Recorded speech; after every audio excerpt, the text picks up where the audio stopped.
À l'époque, nous étions ensemble depuis 3 ans et vivions ensemble depuis 6 mois. Il m'a dit qu'il partait pour une mission de travail et m'a demandé de m'occuper de sa fille pendant seulement quelques jours. Cela ne me posait aucun problème, car si nous devions nous marier, il fallait bien que j'apprenne à être seul avec elle de toute façon. Elle n'était pas difficile à gérer, et je l'aimais sincèrement, alors j'ai accepté. Mais 3 jours ont passé sans aucune nouvelle de lui. Au début, j'ai supposé qu'il était simplement occupé par son travail. Cependant, presque une semaine plus tard, toujours aucun signe de lui, et à ce moment-là, j'ai commencé à paniquer. J'ai essayé d'appeler sa famille, mais personne ne répondait. Ses amis non plus. Ils m'avaient tous bloqué, et il avait également désactivé tous ses comptes sur les réseaux sociaux. J'ai alors tenté de contacter son travail, et ils m'ont dit qu'il avait démissionné 1 mois plus tôt et qu'ils n'avaient plus entendu parler de lui depuis. C'est à ce moment-là que j'ai compris qu'il ne reviendrait pas.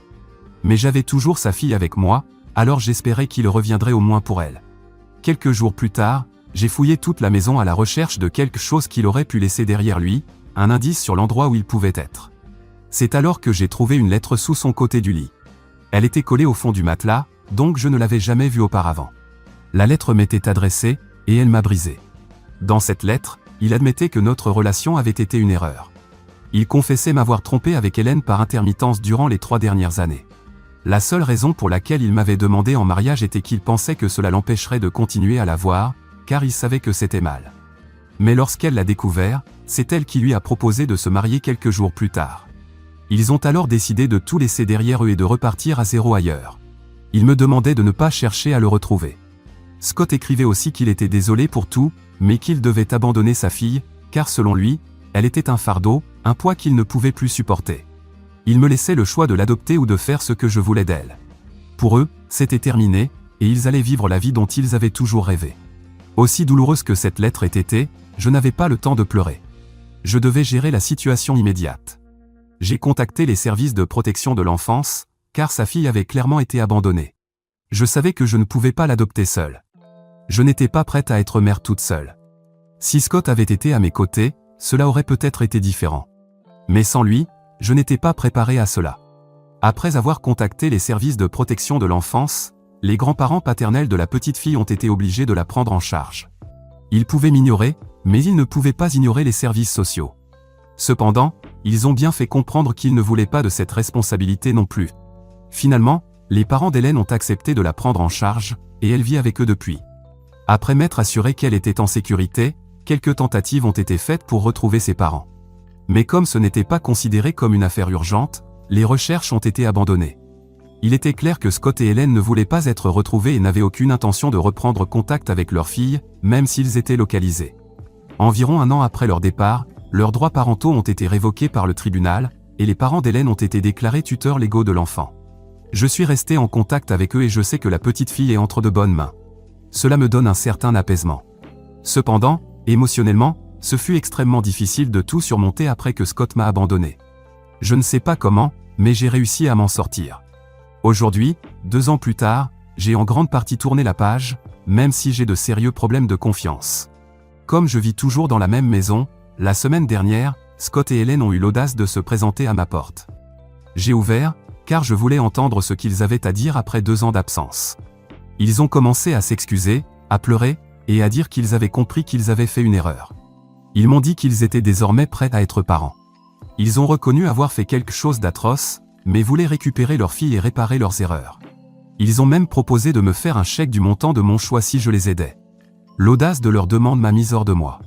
Ils pensaient vraiment qu'un simple chèque suffirait à tout effacer, à tout faire oublier. Je leur ai dit qu'ils arrivaient trop tard. Je leur ai expliqué que j'avais confié leur fille au système de placement familial il y a 2 ans et qu'elle n'était plus avec moi. Je leur ai dit que s'ils cherchaient leur fille, ils s'étaient trompés de porte. Pour moi, ils n'avaient plus d'enfants. Puis, j'ai refermé la porte.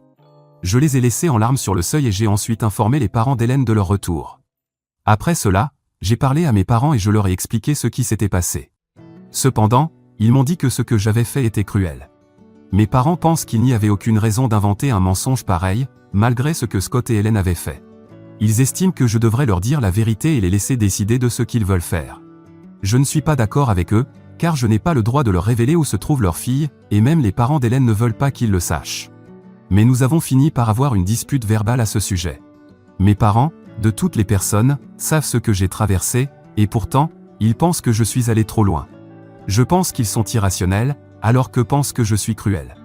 Pourtant, je ne me trouve pas cruel du tout. Ils ont abandonné leur fille parce qu'elle était un fardeau, et aujourd'hui, elle est entre les mains de personnes responsables. Et comme je l'ai dit, même eux ne veulent pas qu'ils le sachent, alors je vais respecter cela. Donc, est-ce que je suis une mauvaise personne pour ne pas avoir dit à mon ex-fiancé et à sa partenaire où se trouvait leur fille? Édition. J'ai réalisé qu'en voulant être brève, j'ai oublié de mentionner plusieurs choses à propos de Scott, Hélène et leur fille. Scott et Hélène se sont rencontrés à l'université, sont tombés amoureux et elle est tombée enceinte à 21 ans. Ils étaient en dernière année d'études, et il lui a demandé sa main. Ils étaient censés se marier, mais les parents d'Hélène n'étaient pas d'accord. Elle a dû se battre pour mener sa grossesse à terme, et malgré cela, ses parents ont refusé qu'elle épouse Scott. Scott ne prenait pas ses études au sérieux et ne semblait pas intéressé par un vrai travail dans le futur. C'est lui-même qui me l'a avoué. À l'époque, il voulait devenir musicien, mais il n'était pas très talentueux et n'était clairement pas fait pour la vie de rockstar. Ils sont restés ensemble jusqu'aux 1 an de leur fille. Puis, Hélène a commencé à être agacée par lui, car il enchaînait les petits boulots et n'avait aucune stabilité. À ce rythme, ses parents ne l'accepteraient jamais. Finalement, elle l'a quitté. 2 ans plus tard, Scott m'a rencontré et nous avons commencé à sortir ensemble. Quand nous nous sommes fiancés, il était censé n'être en contact avec Hélène que pour leur fille. Je n'avais aucune raison d'être jalouse. Il parlait à peine d'Hélène, alors je pensais qu'il était complètement passé à autre chose. Évidemment, j'avais tort, et c'est ainsi que tout est arrivé. Concernant leur fille, elle va avoir 8 ans cette année. Quand ils l'ont abandonnée, elle en avait 6. Elle me connaissait depuis ses 3 ans, et oui, nous avions un lien spécial. C'est pourquoi j'ai gardé contact avec elle. Après avoir passé 3 ans à la connaître, je ne pouvais pas simplement la rayer de ma vie à cause de ce que ses parents avaient fait. C'est pour cela que j'ai choisi de rester en contact. Mise à jour 1. Cela fait quelques jours que j'ai posté, et mes parents et moi ne nous parlons toujours pas. Ils pensent que ce que j'ai fait est extrêmement cruel et apparemment injustifié. Mais moi, je pense que ce que Scott et Hélène ont fait, à moi et à leur fille, il y a 2 ans, est bien pire. Alors pour moi, c'est parfait comme ça. Si mes parents ne peuvent pas comprendre mon point de vue et continuent à penser que j'ai tort, qu'ils le pensent. Je m'en fiche. Je ferai ce que je veux faire. De toute façon, c'est déjà fait, alors cela ne change rien. Les parents d'Hélène m'ont appelé plus tôt aujourd'hui. Ils m'ont dit qu'Hélène les avait contactés pour s'excuser et voir s'il y avait un moyen de retrouver sa fille. Hélène a envoyé sa demande par email, mais ses parents n'ont pas répondu et ne comptent pas le faire. Ils n'ont aucun droit sur leur fille, car, légalement, elle a été adoptée par une autre famille. Ses parents adoptifs ne sont obligés de donner d'informations à personne, et certainement pas aux personnes qui l'ont abandonnée. Honnêtement, je n'arrive pas à imaginer l'audace qu'il faut pour revenir après 2 ans et demander où est leur fille, sous prétexte qu'ils sont maintenant prêts à être parents, et s'attendre à ce qu'on les aide. Les parents d'Hélène et moi nous souvenons très bien de la difficulté qu'a représenté l'explication à cette petite fille de 6 ans que ses parents ne reviendraient probablement jamais. Ils n'ont aucune idée de l'épuisement émotionnel que cela a représenté pour nous 3 de la consoler quand elle pleurait en appelant ses parents. Nous ne savions pas comment lui expliquer la situation. Nous avons pensé lui en parler plus tard, mais vu sa condition, c'était plus compliqué. Pas une seule fois, ils ne se sont retournés pour voir comment allait leur propre fille. Elle n'avait que 6 ans, bon sang. Je n'arrive pas à comprendre comment ils ont pu simplement l'abandonner comme ça. Et maintenant, tout à coup, parce qu'ils culpabilisent ou parce que ça les arrange, ils veulent qu'elle revienne dans leur vie. Honnêtement, je suis heureuse que les parents d'Hélène n'aient jamais aimé Scott, ils avaient raison sur lui depuis le début. Ils se méritent bien l'un l'autre. À ceux qui pensent que je devrais faire preuve de gentillesse, vous vous bercez d'illusions. Scott et Hélène devraient déjà être reconnaissants que les autorités n'aient pas pris leur affaire plus au sérieux, vu que ce n'était pas une priorité. S'ils avaient été retrouvés, je les aurais personnellement poursuivis en justice. Malheureusement, je n'en ai pas eu l'occasion à l'époque. Mais maintenant, je ne laisserai rien passer pour m'assurer qu'ils paient pour ce qu'ils ont fait. Et je ne parle même pas d'un paiement financier, je veux qu'ils paient émotionnellement.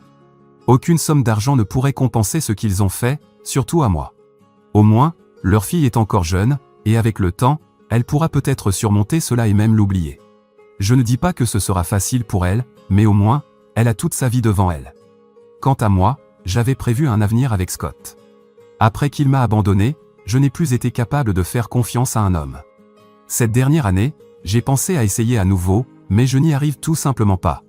J'ai même eu quelques rendez-vous, mais ils n'ont jamais abouti à quoi que ce soit. Mes parents savent à quel point il m'a été difficile de gérer tout cela, d'être abandonné de cette façon, et pourtant, ils ont trouvé approprié de me traiter de cruel. Ça n'a aucun sens pour moi. Je suis profondément blessé et en colère qu'ils aient décidé d'arrêter de me parler pour ça. Je suis littéralement leur unique fille, et je n'arrive pas à croire qu'ils choisissent de me traiter ainsi. C'est une énorme déception, mais il n'y a pas grand-chose que je puisse faire à ce sujet. Je ne ferai certainement pas le premier pas. Si mes parents veulent me parler, ce sera à eux de venir vers moi. En attendant, je suis reconnaissante d'avoir cette plateforme pour parler de mes problèmes anonymement. Jusqu'à présent, je n'ai même pas réussi à en parler à mes amis, cela me semble trop personnel. Et après la réaction de mes parents, je ne sais pas à quoi m'attendre des autres. Je ne peux même pas faire confiance à mes propres parents. Je n'ai certainement pas besoin de plus de drame en ce moment. Alors, pour l'instant, je suppose que je vais garder tout ça pour moi. Mise à jour 2. Cela fait quelques jours depuis ma dernière mise à jour, et comme les parents d'Hélène n'ont pas répondu à son email, elle a décidé de se présenter chez eux sans prévenir. Elle était seule, Scott n'était pas venu avec elle. Après sa visite, ils m'ont appelé pour me raconter ce qui s'était passé. Apparemment, lorsqu'Hélène s'est présentée, ils ont refusé de la laisser entrer et lui ont dit qu'ils ne voulaient plus rien avoir à faire avec elle. Ils lui ont expliqué que si elle était venue pour demander des nouvelles de sa fille, elle allait être déçue, car sa fille n'était pas avec eux. Heureusement, à ce moment-là, la petite faisait la sieste, donc il n'y avait aucune chance qu'Hélène la découvre dans la maison. Cependant, Hélène a commencé à supplier et à pleurer, affirmant qu'elle savait que sa fille devait être là et que nous lui avions tous menti. Elle a admis qu'elle avait fait une erreur, mais a affirmé qu'en tant que mère, elle avait le droit de voir sa fille. Elle insistait pour qu'il la laisse entrer et disait que, en tant que parent, il devrait comprendre. Cela a dégénéré en dispute, et Hélène s'est mise à frapper contre la porte après qu'ils l'ont refermée. Même ainsi, sa fille ne s'est pas réveillée, et j'en suis extrêmement reconnaissante, car je pense que cela aurait été très traumatisant pour elle. Au bout d'un moment, les parents d'Hélène lui ont dit qu'ils allaient appeler la police, et c'est à ce moment-là qu'elle est finalement partie. Ils m'ont appelé pour me prévenir, car maintenant qu'elle avait compris que sa fille devait forcément être chez eux, elle allait probablement essayer de venir chez moi aussi pour tenter de me convaincre de l'aider. Mais évidemment, cela n'arrivera jamais. Je ne pense même pas tolérer leur visite, et je vais appeler la police dès qu'ils se pointeront ici la prochaine fois. Honnêtement, je commence à penser que les parents de Scott ont sûrement quelque chose à voir avec tout ça. Ils n'étaient pas vraiment impliqués dans le processus d'adoption, mais je suppose qu'ils ont dû se douter de ce qui se passait après que les services de protection de l'enfance ont cessé de les contacter. Ils ont probablement deviné que la fille de Scott et Hélène était désormais avec les parents d'Hélène, car elle n'est certainement pas avec moi, ça, c'est sûr. Comme les parents de Scott ont toujours adoré leur fils, je suis presque certaine qu'ils sont restés en contact avec lui ces 2 dernières années mais ont refusé d'aider à le retrouver. Je pense que toutes ces personnes sont tout simplement des échecs en tant que parents et même en tant qu'êtres humains. Ils se méritent vraiment les uns les autres, et je pense qu'ils devraient simplement rester entre eux au lieu de venir nous déranger. Je ne comprends même pas pourquoi ils sont si obstinés à vouloir revenir dans la vie de leur fille. Ils peuvent avoir un autre bébé maintenant. Ou peut-être est-ce justement ça, le problème. Peut-être qu'ils ne se sentent pas coupables du tout. Peut-être qu'ils veulent juste revenir dans la vie de leur fille parce qu'ils ont des difficultés à concevoir un autre enfant. J'ai entendu des histoires comme celle-ci, et ça ne me surprendrait même pas que ce soit le cas ici. Vu à quel point leur comportement a été égoïste et sans cœur la première fois, je ne pense vraiment pas qu'ils en soient incapables. Enfin, je ne suis pas sûr, donc je ne peux pas dire exactement pourquoi ils veulent revenir après 2 ans. Mais au fond de moi, depuis quelques jours, j'ai le sentiment que cela n'a rien à voir avec leur conscience ou quoi que ce soit de ce genre. En fait, je dirais même qu'ils n'ont pas de conscience, parce que s'ils en avaient une, ils n'auraient jamais fait quelque chose d'aussi ignoble au départ. Quoi qu'il en soit, toute cette situation commence vraiment à m'affecter.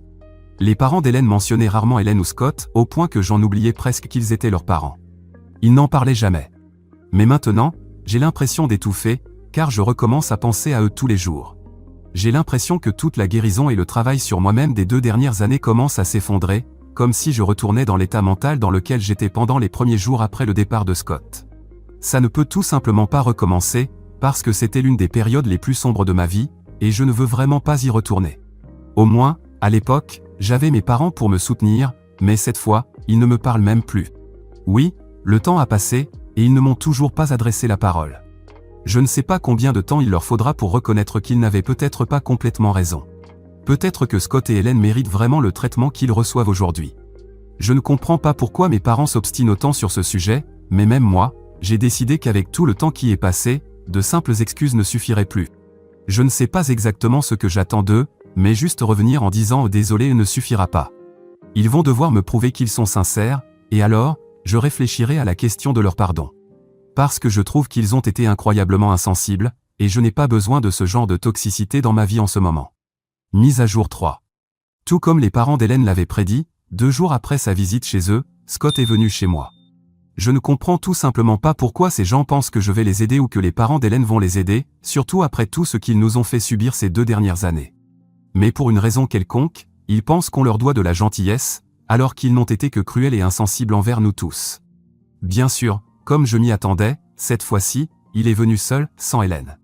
Je suis presque certaine que c'est une sorte de stratégie. Ils doivent se dire qu'arriver ensemble nous mettrait encore plus en colère, alors ils essaient de donner l'impression qu'ils prennent en compte nos sentiments ou quelque chose du genre. Je ne comprends pas pourquoi ils pensent que nous sommes si naïfs. Quoi qu'il en soit, dès qu'il est arrivé, je lui ai immédiatement dit qu'il devait partir ou j'appellerais la police sur le champ. Il s'est immédiatement mis à pleurer, disant qu'il savait qu'il avait fait une erreur, mais qu'il avait retenu la leçon et que le karma avait fini par les rattraper. Apparemment, il y a quelques mois, Hélène a été diagnostiquée d'un cancer du col de l'utérus, et ils pensent que c'est leur punition pour avoir abandonné leur fille et nous avoir traités de la manière dont ils l'ont fait. Alors maintenant, ils sont revenus pour réparer leurs erreurs passées, espérant qu'on leur pardonne afin qu'ils puissent aller de l'avant et récupérer leur fille. Je ne sais pas si l'histoire du cancer est vraie ou non, mais franchement, ça ne m'a fait ni chaud ni froid. Je lui ai dit à travers la porte que son histoire ne changeait rien pour moi, et que s'il pensait qu'il pouvait me faire avoir pitié de lui en me racontant tout ça, il se trompait lourdement. Parce que je n'ai pas oublié ce que j'ai ressenti quand il m'a abandonné, et je ne l'oublierai jamais pour le restant de ma vie, à cause des problèmes de confiance qu'il m'a laissés. Je ne ressens ni le besoin de lui pardonner ni le besoin de croire à ses histoires. Même si l'histoire du cancer est vraie, ça m'est égal, car peu importe qu'Hélène souffre ou non, leur fille n'est pas un jouet qu'ils peuvent reprendre quand bon leur semble. Ils ont peut-être découvert où elle était avec qui, mais s'il était venu pour essayer de me convaincre d'intervenir auprès des parents d'Hélène et de leur permettre de récupérer leur fille, alors il s'était gravement trompé, parce que je ne ferai rien de tout cela, et ma décision est définitive. Je ne voulais rien entendre de plus. Je lui ai dit qu'il avait 30 secondes pour quitter ma propriété. J'avais déjà mon téléphone en main et j'étais prête à appeler la police quand il m'a dit qu'il partait, mais qu'il voulait que je sache qu'il ne mentait pas. Il m'a assuré que tout ce qu'il avait dit jusqu'à présent était vrai et qu'il regrettait sincèrement tout ce que j'avais traversé, ainsi que ce que les parents d'Hélène avaient enduré. Mais voici ce qui est le plus dingue, ou peut-être le plus triste, selon comment on le voit. Ce ne sont pas ses parents qui lui ont dit où se trouvait sa fille, ce sont les miens. Ils lui ont dit qu'il se sentait mal à l'idée qu'il ne puisse pas être avec sa fille, et comme moi, je ne voulais rien faire pour l'aider, ils ont pris l'initiative de le lui dire. Il m'a aussi dit qu'Hélène les avait déjà visités, mais qu'elle n'avait pas eu la moindre chance de voir sa fille, ne serait-ce qu'une seule fois. Alors, ils ont pensé qu'au minimum, sachant ce qu'elle traverse, j'aurais un peu de compassion pour eux et que j'organiserais au moins une rencontre entre eux et leur fille en parlant aux parents d'Hélène, parce qu'apparemment, ces derniers auraient une certaine estime pour moi ou quelque chose comme ça. Cependant, il était clairement évident que je n'avais aucun intérêt à les aider, alors ils partaient, car ils ne voulaient pas avoir affaire à la police, surtout après ce qui s'était passé dans le passé. Mais ils voulaient que je sache que tout ce qu'ils m'avaient dit sur le cancer du col de l'utérus d'Hélène était vrai, et qu'ils avaient vraiment cru qu'en revenant, ils pourraient se racheter auprès de nous tous. Mais, de toute évidence, nous ne sommes pas ouverts à cela. Il m'a dit qu'Hélène n'avait rien mentionné à ce sujet lorsqu'elle avait tenté de rendre visite à ses parents, car elle ne voulait pas trop les inquiéter. Mais maintenant, il pensait qu'il n'en aurait de toute façon rien à faire, alors il m'a demandé de leur en parler, disant que c'était le moins qu'il pouvait me demander. C'était une dernière faveur que je pouvais leur accorder. Mais si je ne voulais même pas faire cela, alors tant pis pour lui aussi. Il a dit que, d'ici la semaine prochaine, il prendrait l'avion pour rentrer chez eux et ne nous dérangerait plus jamais pour le reste de leur vie. Puis il est parti, et je n'ai même pas eu besoin d'appeler la police. Et maintenant, je ne sais pas quoi faire de moi-même. Honnêtement, j'avais besoin de me libérer de ce poids, et j'imagine que je vais maintenant devoir décider si je parle ou non aux parents d'Hélène de ce qu'ils m'ont dit. Tôt ou tard, je suppose que je devrais le faire de toute façon. Alors, voyons où cela nous mène. Mise à jour 4. Eh bien, pas mal de temps a passé maintenant. Si Hélène et Scott ont tenu parole en partant, alors ils sont probablement déjà rentrés chez eux. Après ma dernière conversation avec Scott, il n'y a eu aucune nouvelle tentative de contact. J'ai parlé aux parents d'Hélène de ce qu'ils m'avaient dit. Je les ai informés du diagnostic de cancer du col de l'utérus. Bien qu'ils aient semblé très choqués et bouleversés par cette nouvelle, ils ont dit qu'ils ne prendraient pas contact avec elle, du moins, pas pour le moment, parce que leur petite fille avait plus besoin de qu'Hélène. Peut-être qu'à l'avenir, ils y réfléchiraient, mais pour l'instant, c'était encore trop frais et douloureux pour y penser. De plus, il n'y avait aucune preuve de cela, à part la parole de Scott. Je déteste remettre en question l'expérience de toute personne atteinte d'un cancer, mais je ne fais tout simplement pas assez confiance à ces deux-là pour croire qu'ils ne seraient pas capables d'utiliser une telle chose pour essayer de m'attendrir et de rétablir le contact. Alors, pour l'instant, nous reprenons le cours normal de nos vies, à une exception près, je ne parle toujours pas à mes parents. Ils n'ont pas essayé de me recontacter, mais je ne compte pas non plus les contacter après ce que Scott m'a dit. C'est peut-être encore un mensonge de sa part, mais je ne vois pas pourquoi il aurait menti à ce sujet. Je vais donc devoir m'y habituer. Heureusement, j'ai parlé de tout cela avec un groupe d'amis, et heureusement, ils étaient tous de mon côté. Ils étaient tous très contrariés par la réaction de mes parents et ont dit que j'avais raison de couper les ponts avec eux. Désormais, je ne vais plus me préoccuper de qui que ce soit d'autre. Je vais me concentrer sur ma propre santé mentale et essayer de réparer tous les dégâts qui ont été causés ces dernières semaines. Mise à jour 5. Scott et Hélène ont fait une énorme erreur en essayant de poursuivre les parents d'Hélène en justice pour récupérer leurs droits parentaux. Mais ils n'avaient pas prévu que les parents d'Hélène n'avaient jamais réellement déposé de plainte officielle contre eux pour abandon d'enfants. Cependant, maintenant, ils sont prêts à le faire, et ils vont non seulement les poursuivre pour abandon, mais aussi pour pension alimentaire. Parce qu'abandonner leur enfant ne les décharge pas de leurs responsabilités financières, et c'est bien le strict minimum que cette pauvre fille mérite. Je ne veux pas que mon compte soit banni pour avoir dit des choses trop dures à leur sujet. Quoi qu'il en soit, tout cela va prendre du temps, probablement beaucoup de temps. Et même si je ne suis pas avocate, je pense que Scott et Hélène vont perdre, non? Ils n'ont aucun argument qui pourrait convaincre un juge de leur rendre leur fille, ils ont été exécrables. Et j'espère qu'ils paieront pour ça, c'est le minimum que leur fille mérite et la meilleure punition que ces deux-là méritent. Quant à mes parents, j'ai eu une brève conversation avec eux il y a quelque temps. Ils m'ont appelé, l'air en colère, parce que je ne les avais pas contactés pour arranger notre relation. Et non, ils ne savaient pas que je savais. Je ne savais pas si je devais en rire ou leur crier dessus, mais ils m'ont dit que j'aurais dû reconsidérer après tout ce qui s'était passé. Alors, je leur ai demandé si prendre le parti de mon ex-infidèle, qui avait abandonné sa fille, était vraiment la bonne chose à faire. Et pire encore, qu'ils étaient allés dans mon dos pour révéler un secret qui ne leur appartenait pas. Et leur réponse était encore plus scandaleuse, ils ont dit oui. Leur excuse était qu'ils ne pouvaient pas garder des parents éloignés de leur enfant, et ils m'ont demandé si je ne me sentirais pas mal si quelqu'un m'avait empêché de les voir. Alors, je leur ai répondu que non, je ne me sentirais pas mal, parce que les seules personnes qui m'éloignaient de maintenant, c'était eux-mêmes, ce qui était ironique. Quand j'ai raccroché, je m'attendais à ce qu'ils me rappellent, mais ils ont dû comprendre le message, car ils m'ont laissé tranquille depuis. Maintenant, j'attendrai probablement la fin des procès avant de donner ma prochaine mise à jour. Mise à jour 6. Je peux dire que tout s'est mieux terminé que ce à quoi je m'attendais, mais je vais tout raconter étape par étape. Tout d'abord, la demande de récupération des droits parentaux, qui, d'ailleurs, a été refusée, a causé plus de tort que de bien à Scott et Hélène. En fait, cela ne leur a apporté que du tort, car ils n'en ont tiré absolument rien de positif. Pour commencer, il y a le procès que les parents d'Hélène ont intenté contre eux, et gagné. Désormais, ils doivent payer une pension alimentaire, car même s'ils n'ont pas le droit de voir leur fille, ils ont toujours l'obligation de subvenir à ses besoins. Cependant, je crois que j'avais tort quand j'ai dit qu'ils n'avaient rien gagné de positif, car ils n'auront pas à payer avant 1 an et demi. Mais cela est dû à une autre raison négative pour eux, ils ont perdu un procès pénal pour abandon d'enfants et doivent maintenant payer une amende de 4 000 $ et purger cette peine en prison.